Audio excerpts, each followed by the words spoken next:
Samuel chapitre 17, verset 37e au verset 40e.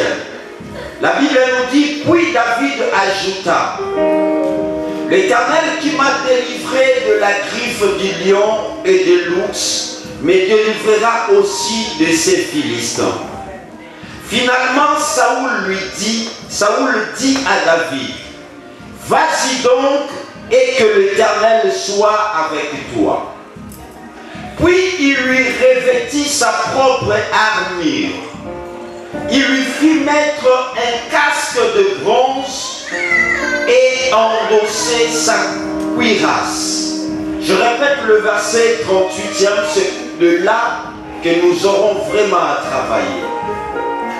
Puis il lui fit revêtir sa propre armure et lui fit mettre un casque de bronze et endosser sa cuirasse. Par-dessus son équipement, David ceignit aussi l'épée de Saoul. Puis il essaya de marcher, mais il n'y parvint pas, car il n'en avait pas l'habitude. Alors il dit à Saoul, je ne peux pas marcher avec tout cet équipement, car je ne suis pas entraîné. Dans la version Louis II, il est dit, je ne suis pas accoutumé. Amen. Je ne peux pas marcher avec tout cet équipement, car je ne suis pas entraîné. Puis il se débarrassa de tout. Il prit son bâton en main et choisit dans le torrent 5 cailloux bien lisses qu'il mit dans les sacs de berger qui lui servaient des débasses et s'affondent à la main.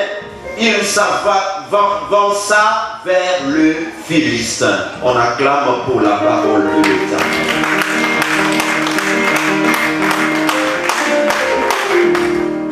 Alléluia. Les bien-aimés, écoute-moi attentivement. Le Seigneur veut nous parler de la vie d'un homme. Nous parlons durant ces dernières semaines sur le méthode de Dieu. L'Israël avait un combat à livrer. L'Israël avait une bataille à livrer face à l'armée de Philistins. Du côté des Philistins, ils avaient un champion, ils avaient un géant au nom de Goliath. Alléluia. Goliath était puissant. Goliath était fort.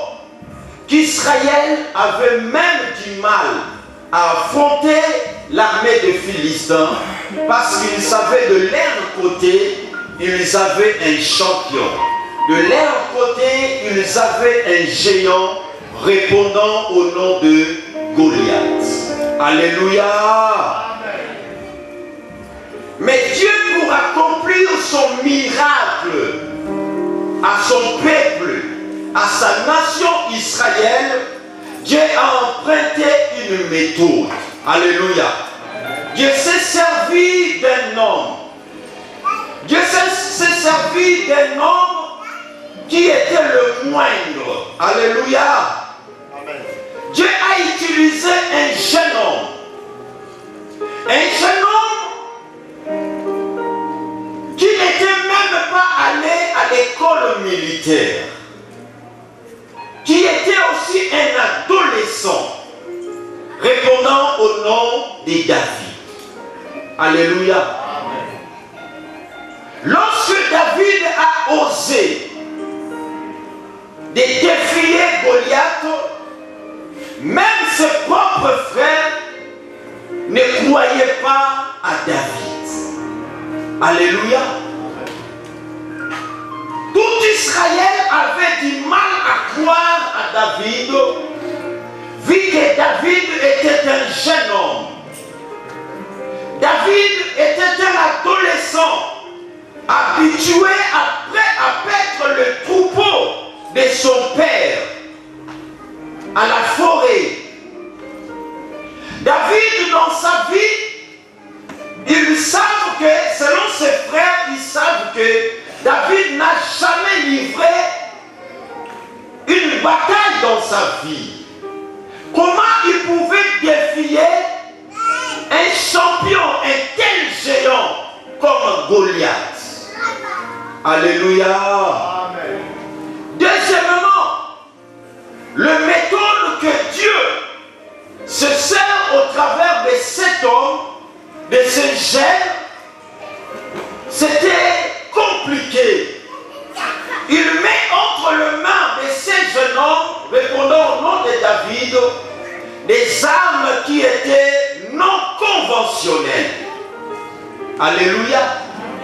Pendant que Goliath avait des armes conventionnelles, pendant que l'armée d'Israël philistine avait des armes conventionnelles, l'Israël aussi avait des armes conventionnelles. Mais le jeune David, il a dit, moi je vais défier Goliath. Mais avec quelle arme? Avec quel instrument? Des instruments qui n'étaient pas conventionnels pour la bataille. Alléluia. La Bible nous dit, ce n'est ni par la force, ni par la puissance, mais par mon esprit, dit l'Éternel des armées. Alléluia. Mais bien aimé, le méthode qu'a employé Dieu pour terrasser Goliath, personne n'avait du mal à le croire. Les gens ne pouvaient pas le croire parce que David ne représentait rien aux yeux de sa famille. Alléluia. Et David, pendant que ses frères étaient allés à l'école militaire, lui n'était pas allé à l'école militaire. Comment il pouvait défier un géant comme Goliath? Alléluia. Et pour défier Goliath, David, il a pris une fronde, sa lance. David, il est allé au torrent. Le torrent que David était allé, c'est le même torrent que Élie était allé se cacher. Alléluia. Le torrent des Kérites. Alors, David est allé au torrent. Il a pris 5 pierres et un bâton. Et avec ses instruments, avec ses armes, qu'il avance auprès du géant, du champion Goliath. Alléluia. Amen. Mais bien aimé, écoute ce que Goliath avait répliqué à David. Goliath a dit à David, est-ce que tu me prends pour un chien pour venir contre moi avec un bâton? Puis il le maudit par ses dieux. Approche un peu, ajouta-t-il, pour que je donne ta chair à manger aux oiseaux du ciel et aux bêtes des champs. Pendant que Goliath a vu David s'avancer, Goliath s'est moqué de David. Il a dit à David, tu veux livrer la bataille contre moi, Goliath, juste avec ces bâtons, avec tes 5 morceaux de pierre, que tu veux livrer la bataille contre moi. Goliath a maudit David au nom de ce Dieu. Alléluia. Goliath a minimisé David. Tout Israël a minimisé David.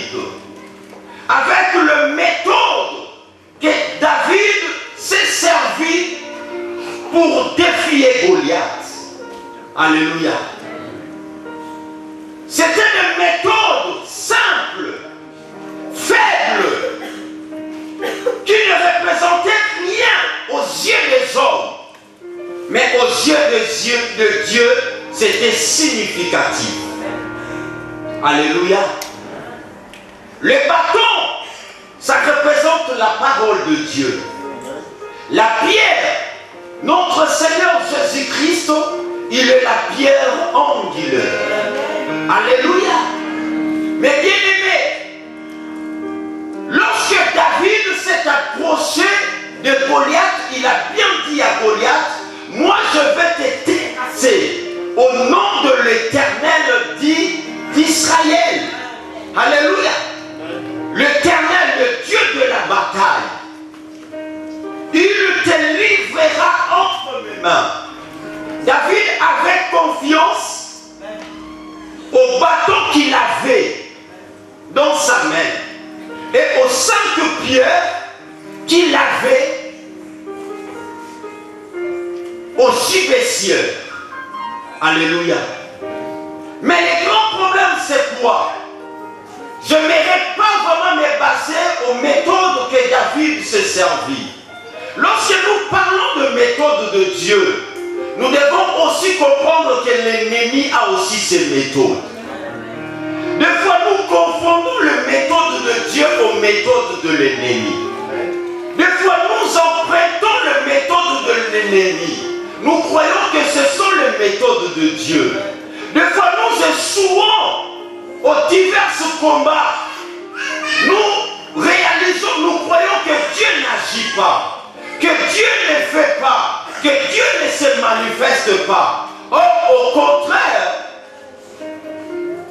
c'est pas ça la méthode que Dieu veut pour nous donner la victoire, pour nous élever, pour nous stabiliser. Pendant que David voulait combattre Goliath, Saoul lui a donné ses armures. Alléluia. Il lui a remis ses vêtements. Il lui a passé ses habits. Il lui a passé aussi son casque. Alléluia. La Bible nous dit qu'il lui a remis un casque de bronze. David a pris les armes, le vêtement, les armures de Saoul. Il s'est revêtu de ses armures. Pendant qu'il voulut avancer pour livrer la bataille contre Goliath, David ne pouvait pas avancer. Alléluia. Amen. David a pris le courage de dire au roi, roi, je ne suis pas accoutumé, je ne suis pas entraîné avec tes vêtements. Alléluia. Avec tes vêtements, ça ne me donnera pas la victoire face à Goliath. Alléluia. David a enlevé les armures de Goliath. Alléluia. David a repris son bâton. Il a repris ses 5 pierres et sa fronde. C'est avec ça qu'il s'est avancé pour affronter Goliath. Alléluia. C'est pourquoi le Seigneur veut nous parler dans ce passage du verset 38e du livre de Samuel. L'ennemi a des méthodes qu'il emploie, mais l'Église de Dieu, les chrétiens, ils veulent livrer la bataille. Les chrétiens veulent remporter la victoire. Mais le grand problème, c'est avec quelle méthode, avec quels instruments tu veux terrasser l'ennemi. Veux-tu terrasser l'ennemi avec le bâton, la pierre, ou avec les armures de Saoul? Si avec les instruments de Saoul, David pouvait remporter la victoire. Saoul aurait dû se glorifier. Premièrement. Deuxièmement, si les armures, les vêtements que Saoul a passés à David pouvaient procurer la victoire, comment lui-même Saoul avec ses armures n'a pas pu affronter Goliath? Tu me donnes tes vêtements pour affronter Goliath. Comme quoi, avec tes vêtements, j'aurai la victoire face à Goliath. Mais toi-même, Saoul, prends tes vêtements, va affronter Goliath. Alléluia. Si tes vêtements n'arrivent pas à te donner la victoire face à Goliath, à combien plus forte raison, si moi, David, je rêvais ces vêtements-là, je mets ces vêtements-là, je n'aurai pas la victoire avec Goliath. Alléluia. L'église actuelle, les chrétiens se sont revêtus de méthodes de l'ennemi. Les chrétiens se sont revêtus des instruments de l'ennemi pour combattre, pour remporter la victoire. Avec le mensonge, avec le péché, avec la haine. La Bible nous fait voir, il lui a remis le casque de bronze. Alléluia. En parlant du casque de bronze, mais bien aimé, lorsque tu prends dans ta Bible, dans les livres de rois, alléluia, 1 Roi chapitre 14, verset 25. 1 Roi chapitre 14.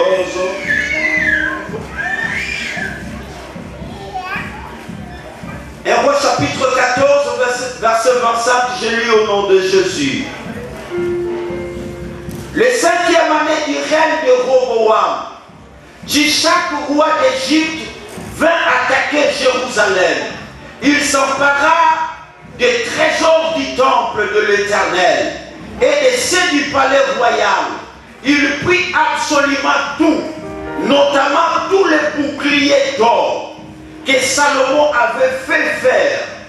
Le roi Roboam fit faire des boucliers de bronze pour les remplacer et les confia au chef des gardes chargé de surveiller l'entrée du palais royal. Alléluia. Mais bien aimé, Dieu a dit à Moïse, avant que je vienne par ce passage, Dieu a dit à Moïse, tu bâtiras le tabernacle selon le modèle que moi l'Éternel, je t'ai montré à la montagne. Alléluia. Nous aussi, nous sommes des tabernacles vivants de l'Éternel. Alléluia. Nous devons bâtir nos vies selon le modèle de l'Éternel. Et non selon nos propres modèles. Et non selon le modèle du siècle présent.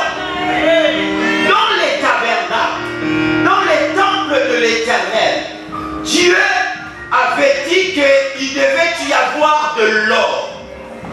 Lorsqu'on a pris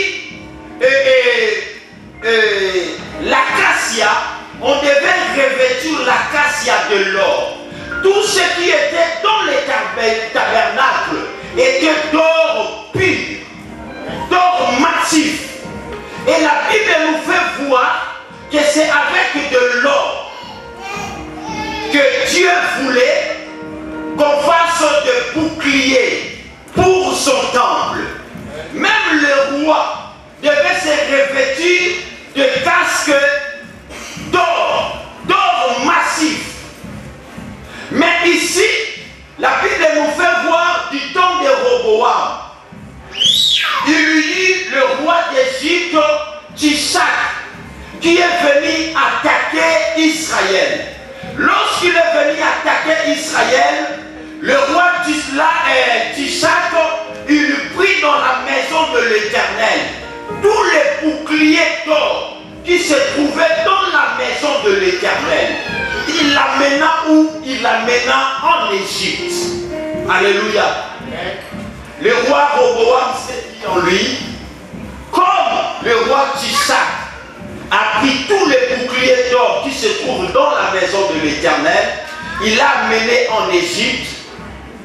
Dans ces cas, il faut que je fasse des boucliers de bronze pour remplacer. Mais bien aimé, le bronze, allez voir comme ça donne l'image de l'or. Mais ce n'est pas de l'or. Alléluia. Le bronze, c'est le mélange entre le cuivre et l'étain. Alléluia. Le mélange du cuivre et de l'étain, c'est ce qui donne du bronze. Le bronze n'est pas une matière naturelle, c'est artificiel. C'est l'alliage, c'est le mélange. Il y a 75%, si je ne me trompe pas en physique, 75% du cuivre et 25% d'étain. Le bronze, quand ça brille, ça donne l'impression que c'est de l'or, mais ce n'est pas de l'or. Alors, Roboam s'est dit en lui-même, il faut que je remplace l'or que le roi Tishak a volé. Il faut que je le remplace par le bronze. Alléluia. Amen. Et comme nous voyons dans les livres de Samuel, nous avons vu que le roi Saoul a remis à David un casque de bronze. Du mélange. Mais bien aimé, qu'est-ce que Dieu veut nous dire par ces passages? Le roi Saoul voulait faire voir à David, voilà les méthodes, le procédé par lesquels tu peux vaincre Goliath. Or, David avait compris que mon Dieu n'est pas un Dieu de mélange. Alléluia. C'est un Dieu qui est saint. C'est un Dieu qui est parfait. On ne peut pas le mélanger à un autre Dieu. Alléluia. Je ne peux non plus emprunter le vêtement de Saoul. Pourquoi je ne peux pas emprunter le vêtement de Saoul? Parce que Saoul est un rejeté. Dieu lui a déjà rejeté. Dieu n'est pas avec lui. À combien plus forte raison, nous, les enfants de Dieu, nous empruntons le rythme de ce monde, des termes de ce monde. Le diable aussi est un ange déchu. Il a été rejeté par sa désobéissance vis-à-vis de l'Éternel. Nous voulons aller au ciel. Mais bien aimé, il y a des méthodes que moi, en méditant la nuit, la parole de Dieu, je vis, il y a aussi des méthodes conventionnelles qu'on ne peut pas changer avec Dieu. Si tu veux aller au ciel, il faut passer par la repentance. Si tu ne passes pas par la repentance, il n'y a pas de ciel. Alléluia. Si tu veux terrasser Goliath, il faut que tu aies le bâton en main. Il faut que tu aies la pierre. Et bien aimé, le sang de pierre, lorsque nous le représentons aussi par le ministère. Et les 5 ministères, c'est le moyen par lequel, c'est la méthode par laquelle Dieu s'en servit afin d'évangéliser et de conquérir le monde. Alléluia. Dieu a utilisé ses serviteurs de prophètes, de pasteurs, des apôtres, et des évangélistes et des docteurs afin de propager la bonne nouvelle et de conquérir le monde entier. Saoul, je n'ai pas besoin de tes armures. À combien plus forte raison, l'Église de Dieu, Tishak est entré dans nos vies. Tishak a volé le bouclier d'or. Le bouclier d'or, c'est quoi? Le bouclier d'or,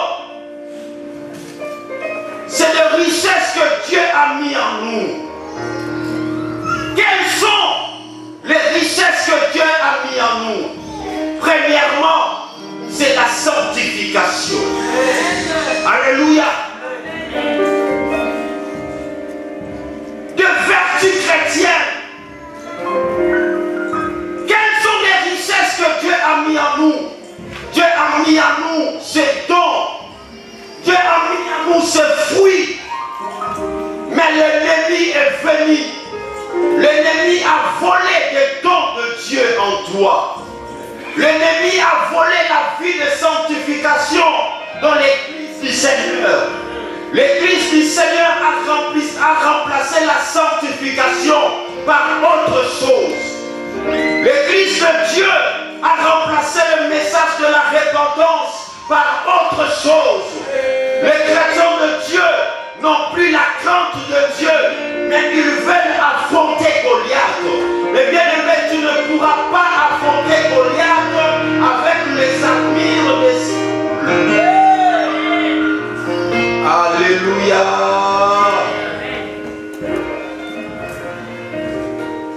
Le diable, David a dit, je ne suis pas accoutumé, je ne suis pas habitué. Mais à combien plus forte raison aujourd'hui, l'église de Dieu, les chrétiens sont habitués avec le monde. Alléluia. Les chrétiens, ils veulent vivre une vie de BCBG. Bon chic, bon genre. Amis du monde. Oh, ce monde n'a pas aimé notre Seigneur Jésus-Christ. Et ce monde ne nous aimera pas. Si le monde t'acclame, si le monde t'aime, donc tu es ennemi de Jésus-Christ. Alléluia. David, la Bible nous fait voir, il s'est débarrassé de vêtements, des armures, de Saoul. Il s'est dit non, c'est pas avec ses armures. Le Christ de Dieu, il est temps que nous nous débarrassons du monde. Il est temps que nous nous débarrassons du système de ces siècles présents. La Bible nous dit le monde passe et sa convoitise passe. Mais ceux qui font la volonté de l'Éternel, ce sont là qui sont appelés de demeurer éternellement.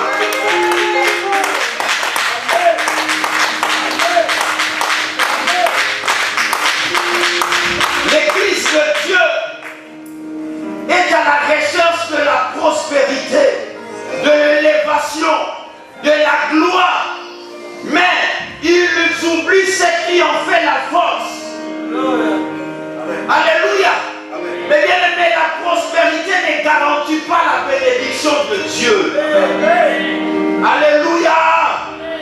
Lorsque nous obéissons à Dieu, Dieu pourvoira à tous nos besoins. Alléluia. Le problème c'est que si tu obéis à Dieu, Dieu pourvoira à tous tes besoins. Être prospère n'est pas synonyme de marcher en crainte de Dieu. Alléluia. L'Église de Dieu ne cherche plus la crainte de l'Éternel.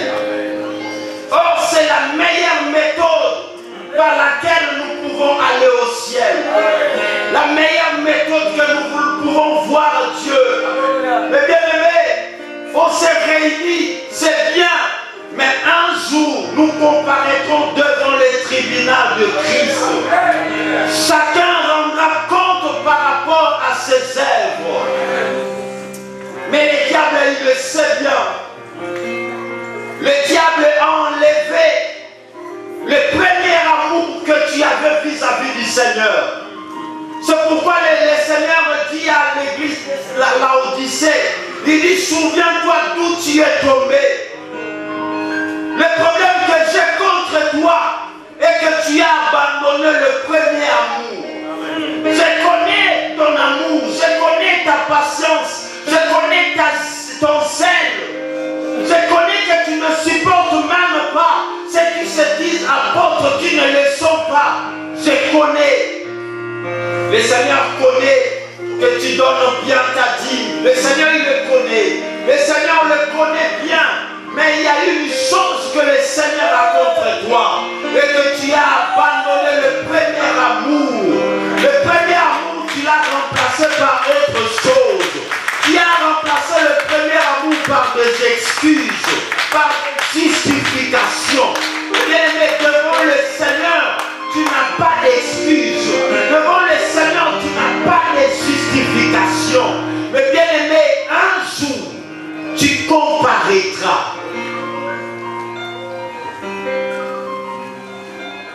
L'or s'est remplacé au bronze. Et dans les temples du Seigneur, on a placé du bronze. En entrant, lorsque ça brille, on dit ah, il y a de l'or. L'essentiel, il y a de l'or. On ne sait pas de l'or. Comme le Seigneur dit aux pharisiens, des tombeaux blanchis. En voyant les tombeaux, c'était blanche.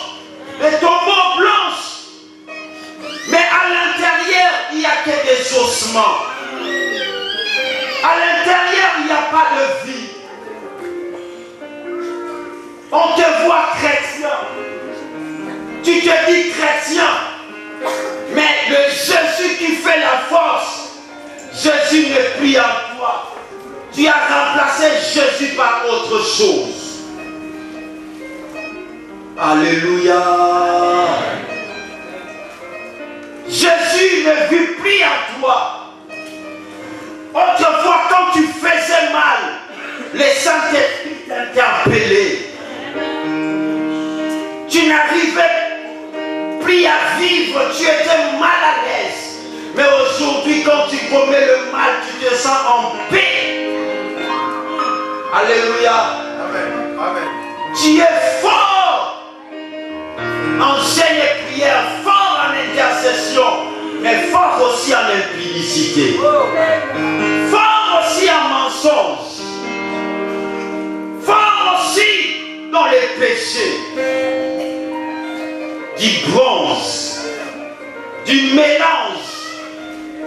Quand il y a mélange, l'homme devient insensible par rapport à la parole de Dieu. Alléluia. Alléluia. Vous savez, ce soir, pendant que je méditais la Bible, je méditais la vie de David. Et on nous fait voir qu'il y a un temps, pendant que Saoul cherchait à tuer David, il s'est fait que Saoul était tombé dans le piège de David. La Bible nous dit, ceux qui étaient à côté de David ont dit à roi, voici aujourd'hui le Seigneur te livre entre tes mains celui qui voulait à ta vie. David il s'est dit non, il faut que je coupe. Il devait couper quoi? Le morceau de la robe du roi Saoul. Mais lui vient ta Bible, la Bible nous dit pendant qu'il coupa le morceau de la robe du roi, David sentit son cœur battu. Son cœur battu en disant pourquoi j'ai fait une telle chose en touchant le roi de Dieu. Son cœur battu, David n'était plus à l'aise. Mais plus loin, je médite la vie de la même personne au nom de David. Face à une femme répondant au nom de Bathsheba. David a convoité, David a guetté Bathsheba. Pendant qu'il a vu Bathsheba, la Bible ne m'a pas dit que son cœur a battu. Alléluia. David alla plus loin en tuant le mari de cette femme. Mais son cœur n'a pas battu. Alléluia. Quel peut être ton cas? Autrefois, quand tu commettais une fraude, ton cœur battait. Tu te dis au Seigneur, pardonne-moi. Mais maintenant, quand tu commets le mal, l'adultère, quand tu commets le mensonge, quand tu entres même dans des hôtels, ton cœur n'est pas même pas. Tu te sens même dans la joie. Tu te sens dans la paix. J'aimerais dire à une telle personne, sache-le, tu t'es déjà séparé. Ta vie est déjà séparée de Dieu. Ce matin, ce que tu peux faire, c'est de te repentir. Alléluia. Les chrétiens, ils se promènent même avec des préservatifs dans leur poche, dans leur sac. Mais leur cœur n'est pas même pas.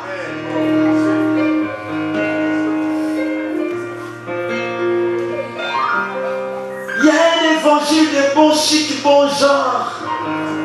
Non, nous serons sauvés par la grâce. Mais bien aimé, qui t'a dit cela que tu seras sauvé par la grâce? Je me rappelle, il y a un passage qui dit dans les livres d'Apocalypse, papa qui est fort dans les passages, il peut m'aider. La Bible nous dit, celui qui vaincra sera vêtu de blanc. Son nom fera quoi? Restera. Restera. Dans les opérations, en mathématiques, quand on dit 2 plus 1, on dit quoi? 2 plus 1 égale. Amen. 2 fois 4, on dit quoi? Font. 2 fois 4 font 8. 4 moins 2, on dit quoi? Égal. On dit quoi? 4 moins 2 reste. On emploie le mot rester dans la soustraction. Dans la soustraction, notre Dieu n'est pas seulement un Dieu de multiplication comme tu en penses. Il multiplie, il additionne, mais il est aussi un Dieu de soustraction. Il dit celui qui vaincra, celui qui l'a reçu comme toi et moi, sera vêtu de blanc. Oui.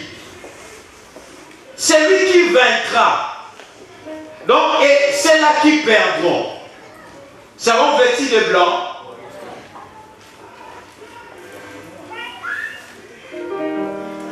Ah, papa qui peut nous aider. Apocalypse 300. Son nom, celui qui vaincra sera vêtu de blanc. Ceux-là seront vêtus de blanc, ce sont ceux-là qui vaincront. Et leurs noms resteront dans les livres de vie. C'est-à-dire, quand on reçoit Jésus, les noms sont écrits dans les livres de vie.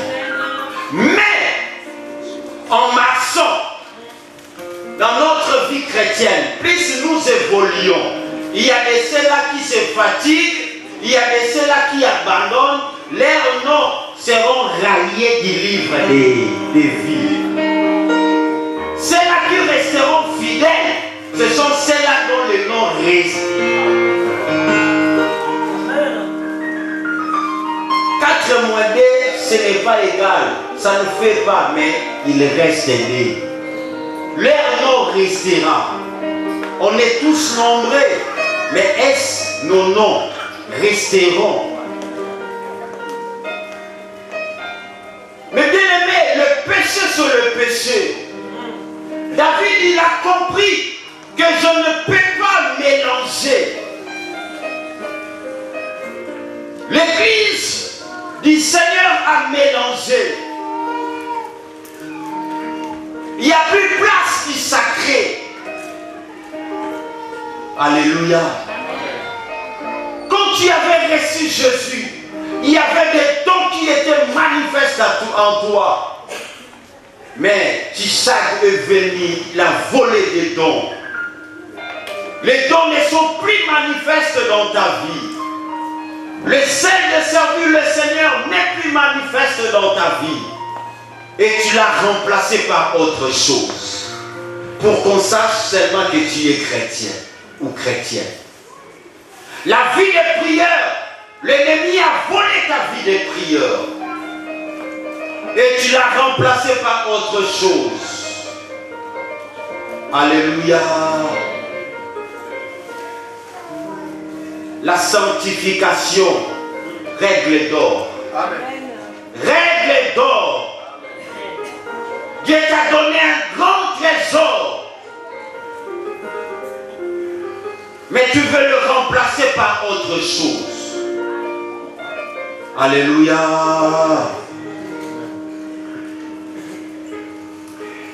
Quand nous voyons dans la Bible, notre Dieu, il a même abandonné, il a même rejeté Israël, qui était son peuple, parce que Israël n'a pas voulu obéir à ses méthodes. Alléluia. Quand nous n'obéissons pas aux méthodes de l'Éternel, l'Éternel nous rejettera. Alléluia. Il n'y a pas de complaisance avec Dieu. Soit tu obéis, soit tu désobéis. Si tu désobéis, le Seigneur te met à côté. Ce que Dieu t'a donné, la vie que tu as reçue de lui, tu ne l'as même pas acheté. La Bible nous dit que nous l'avons reçu gratuit. Pourquoi gratuit? Parce qu'il y a quelqu'un qui a payé le prix. Sur la personne de Jésus-Christ. Il a payé le prix de son sang. Et nous voulons fouler la grâce aux pieds. À combien plus forte raison tu foules la grâce de Dieu aux pieds? Le Seigneur t'a racheté du monde. Le Seigneur t'a racheté du péché. Et maintenant tu veux retourner au péché. Tu foules la grâce de Dieu aux pieds. Peuple de Dieu, revenons au Seigneur. Alléluia. Amen. Papa qui peut nous aider avec la lecture dans le même livre d'Apocalypse chapitre 3 au verset 11e. Écoutons l'église du Seigneur. Je viens bientôt, retiens ce que tu as, afin que personne ne prenne ta couronne.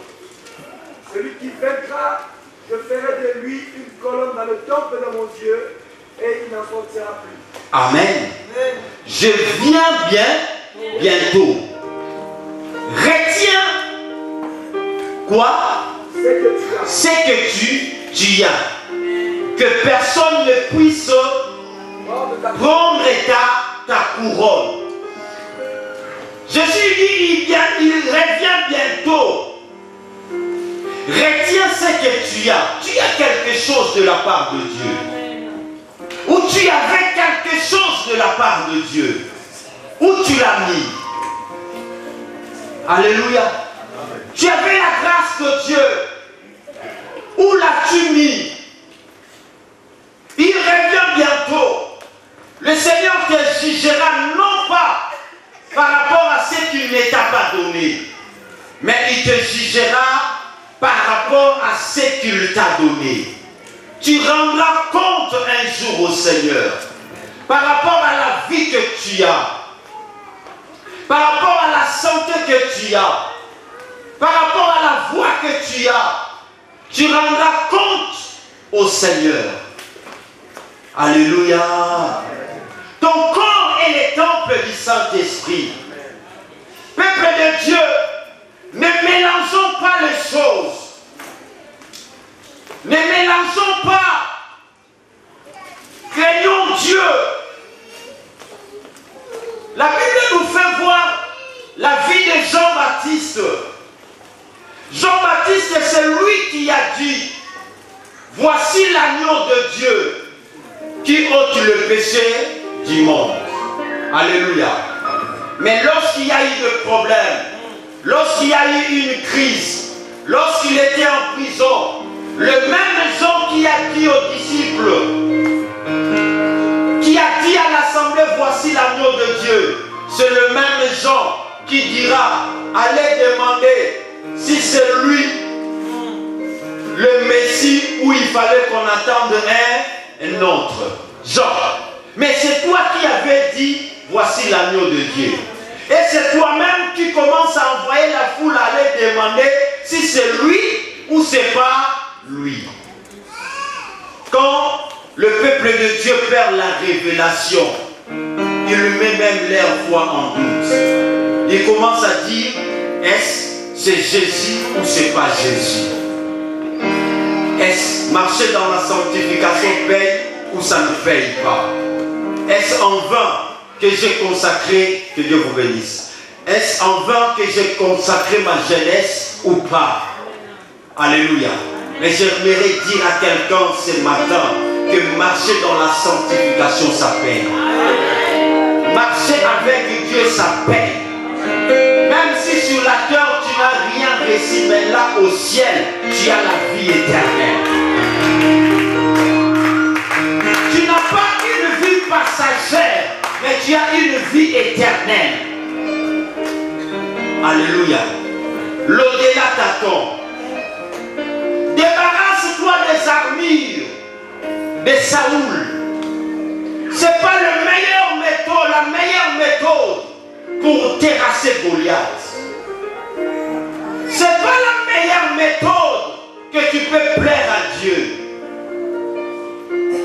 Alléluia. Tu t'es revêtu de quoi? Tu t'es revêtu du mensonge, de l'occultisme, de la sorcellerie, de la jalousie, de l'animosité, de la haine. Mais bien aimé, débarrasse-toi. De l'adultère, débarrasse-toi. C'est pas ce vêtement. Dieu n'a pas besoin de ce vêtement pour terrasser Goliath. Le Goliath de ta vie, ça peut être le péché. Un péché géant qui se lève contre toi. C'est avec Christ. C'est en marchant en conformité avec la parole de Dieu que tu peux vaincre. Et bien aimé, il n'y a que la parole de Dieu qui donne la vie. Aujourd'hui même, l'église de Dieu a remplacé l'or par le bronze. Il n'y a plus l'onction.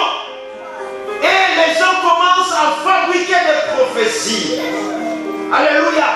Parce que l'Esprit de Dieu qui génère des prophéties n'est plus en ces hommes-là. Alléluia. Maintenant là, ils aillent dans des loges, ils prennent des pratiques occultes, en faisant des rites, en faisant du n'importe quoi. Alléluia. Ils ont renié ce qui en fait la force. Alléluia. Amen. L'église de Dieu, elle a adopté une double identité. L'église de Dieu est devenue Jacob. Jacob, pendant que le père a voulu bénir son frère, sa mère lui a dit, Jacob, viens. Son père, ton père veut bénir Ésaü. Viens. Et Jacob, pour arracher, pour usurper la bénédiction, Jacob s'est revêtu d'un manteau, d'un habit de poil. Pendant que Jacob était venu auprès de son père, Isaac, il touchait Jacob. Il dit, mais la voix, c'est celui de Jacob. Mais le corps, c'est celui d'Ésaü. Isaac était en doute. Il commençait à douter. La voix, c'est celui de Jacob, c'est celle de Jacob. Mais le corps, je vois bien, c'est celui d'Ésaü. Il y a beaucoup de Jacob dans l'église du Seigneur. La voix, il prie comme un chrétien. 5 heures du temps dans la prière.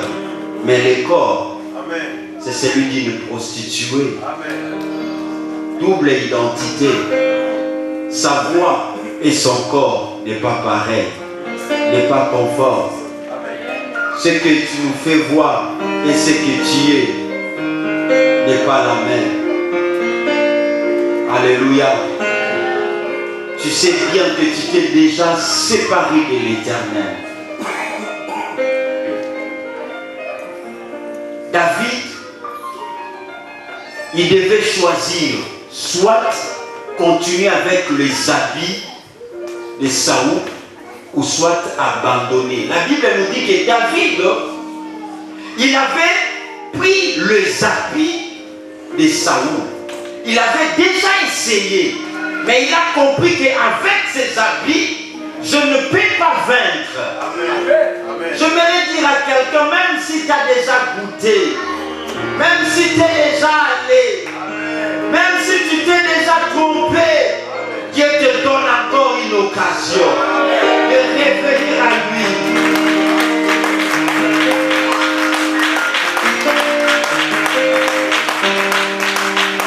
La Bible nous dit, si vous attendez sa voix, n'endurcissez pas vos cœurs.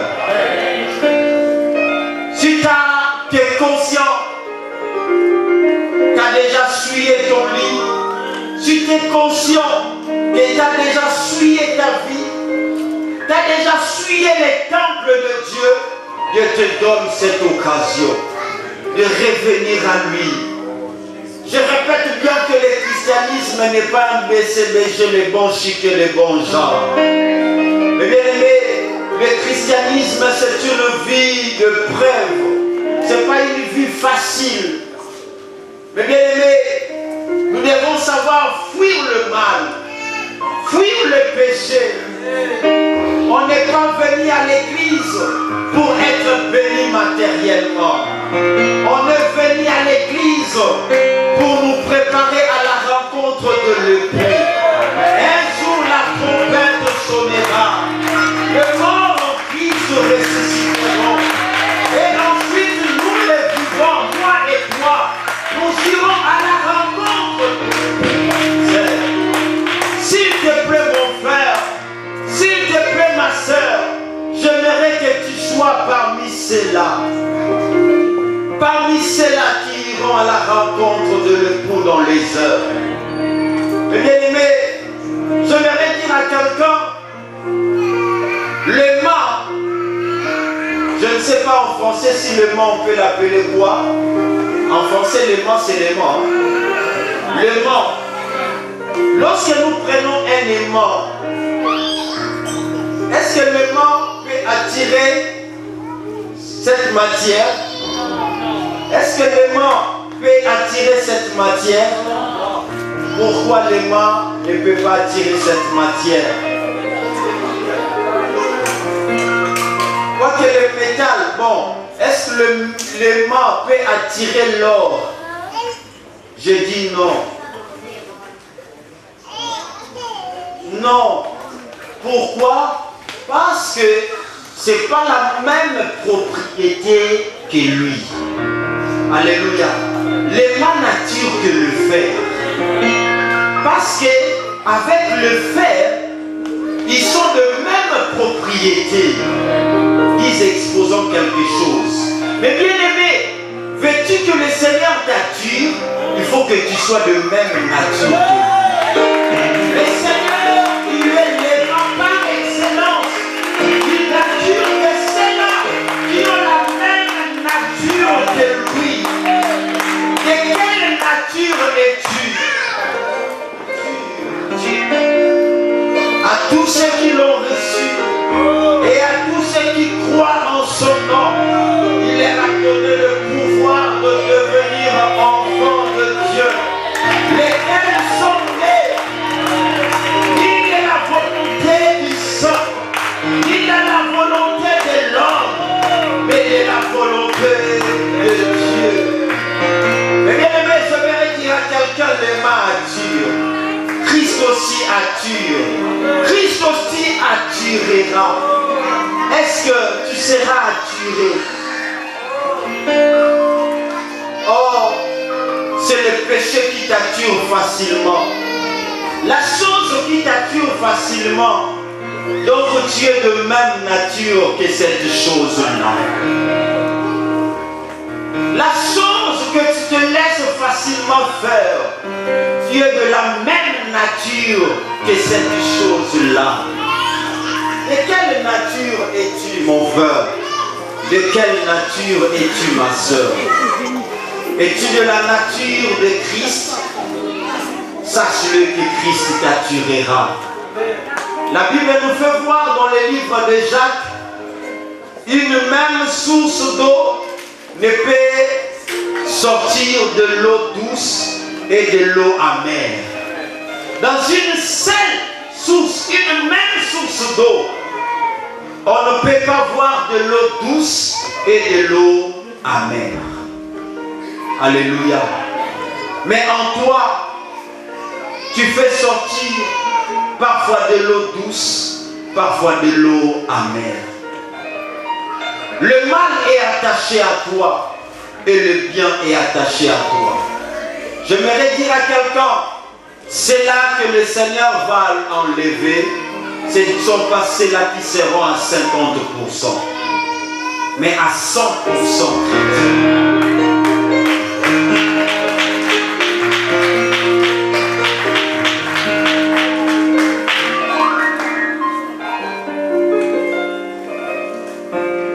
Le Seigneur, il veut de nous. Comme l'apôtre Paul dit, fuis les passions de la jeunesse. J'aimerais dire à un jeune, fuis les passions de la jeunesse. Les passions de jeunesse peut être un obstacle qui t'attire à ne pas plaire au Seigneur. Il dit à Timothée, hâte-toi de venir vers moi, car Démas m'a abandonné par amour pour le siècle présent. Il s'est allé à Thessalonique. Combien ont abandonné le Seigneur par amour pour le siècle présent? Tu as abandonné le Seigneur juste pour suivre le vent de la jeunesse, l'entourage, ton travail, le dire des gens, les systèmes de ce siècle présent. C'est ça la raison qui te pousse à abandonner le Seigneur. La Bible nous dit, ne vous y trompez pas. Ce qu'un homme aura semé, il le moissonnera. Mais le monde passe et sa convoitise aussi passe. C'est là qui feront la volonté de Dieu. Ils demeureront éternellement. Sépare-toi. Débarrasse-toi de tout ce qui est de Saoul. J'aimerais dire à quelqu'un pour finir, sépare-toi. Notre Dieu n'est pas un Dieu de division, mais notre Dieu, c'est un Dieu de séparation. Diviser, c'est différent de séparer. Lorsque je prends cette Bible, je les divise à des.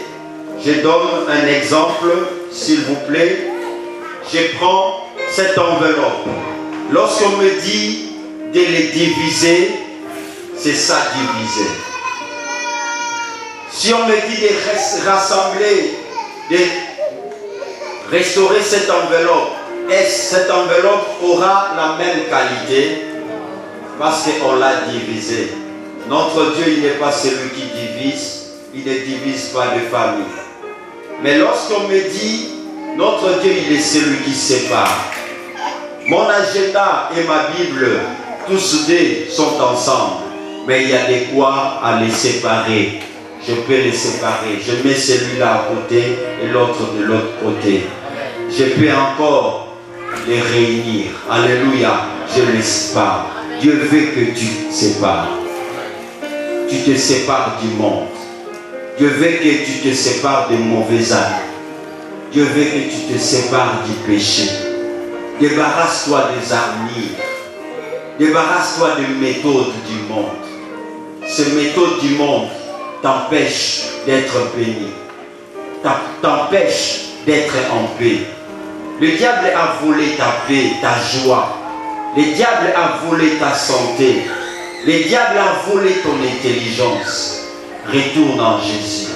C'est Jésus qui peut restaurer. C'est Jésus qui peut rétablir.